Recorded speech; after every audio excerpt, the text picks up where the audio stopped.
I'm Brian Morris, your choice for Arizona House of Representatives in District 27. A lot of times people ask me, why did I stand up? Why did I decide to run? And I'll tell you one simple fact. We have some problems down at our state legislature. Arizona is being misrepresented, or not represented at all for many things that are important to Arizonans. We hear the rhetoric about securing borders and education, and those are very important. We have a bigger problem. It's called water. I work in a business that is 100% based on water, and nobody's discussing the water rights, the water use, and the water shortages that this state is facing. We are one of the fastest growing states in the U.S. We have more people moving here, building businesses, and we have a lot of industry and infrastructure coming here that are planting their seeds or making Arizona their home. Water has become one of the major focuses of my life because I look at what's happening at our lakes like Lake Mead, Lake Powell.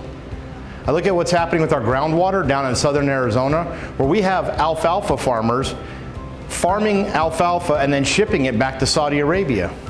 And many people ask, well, why did they come here to do their farming? Because they were outlawed in Saudi Arabia for draining the water table. When you put a well almost 3,000 feet in the ground, you're telling people that you're going to be using and abusing the water rights. The other thing I believe is that our prison systems need reform. We have incarcerated right now 33,000 people in the Arizona State Department of Corrections. Over the last 18 years, we've increased by 15,000 people. And here's the greatest part of that. Most people don't even know that the largest state agency in Arizona is the Arizona Department of Corrections. In order to house, feed, and secure 33,000 inmates, they have a mammoth $1.6 billion budget for the Arizona Department of Corrections. We need better programs to address the mental health issues of the inmates that are in the facility and give them better life skills so when they get out, they can become productive members of society. I am not about discarding people just because of their past. Your past is meant to refine you, not define you. And we have for too long held people back because of the fact that they've had an incarcerated offense or they're ex-cons.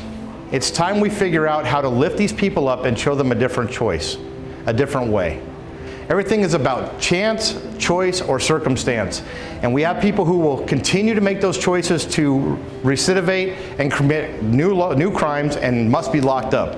But we have a lot of people who have gotten to prison by chance, bad mistakes, bad decisions in their youth.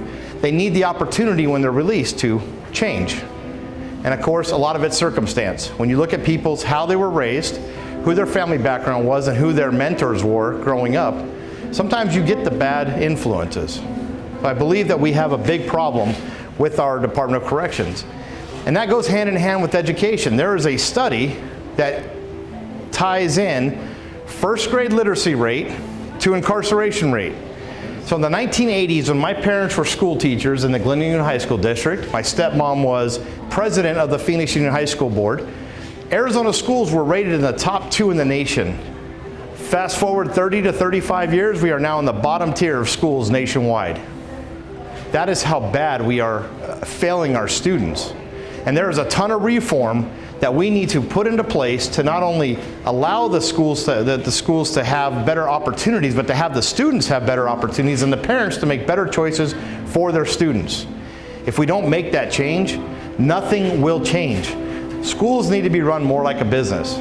They need to have the opportunity to fight for the right for these students to come to that school by offering better programs, having better teachers, being able to provide the technology that is necessary for them to be successful. And we are failing that on the public education system in today's world. We need to eliminate the performance burdens on teachers in order to allow them to have the reign to do what they need to do with these students. My dad taught in the same school district for 27 years. And every time I meet one of his students, no matter if it goes back from 1970 to 1997, they remember my dad as an influence in their life. My kindergarten teacher, I love her. She had the same birthday as I do, and we still, 42 years later, still have a connection because these teachers gave everything to the schools. If we continue to place unnecessary burdens upon these teachers, we will not get the quality teachers that we've experienced in the past. 2020 brought to light that we have a lot of issues with election fraud. I'm a firm believer in one day, one vote, on paper, in person with local precinct polling. We need to eliminate the dependency on machines, and we need to figure out and eliminate the vehicles that allow for fraud to happen in our elections. This is the only way we will secure our elections here in Arizona.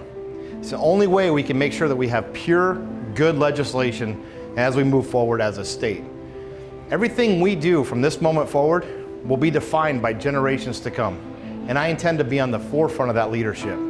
What I believe is that there's no single solution to improving our school system, and by having multiple ideas, multiple discussions, and putting out lots of legislation to make this possible, that we can bring Arizona schools back into being in the top tier in the nation. This is a start of something great, and it all comes down to the legislators that you put into office today. I'm about Arizona, I love America, but I love Arizona. I'm the second generation, I intend to be here a long time. I'm Brian Morris, your choice for the Arizona State House of Representatives in District 27. We all know that politics is ugly, and I've been fixing ugly for over 25 years. So when you go to the polls, remember, the only thing that should be ugly in the Arizona State House of Representatives is me.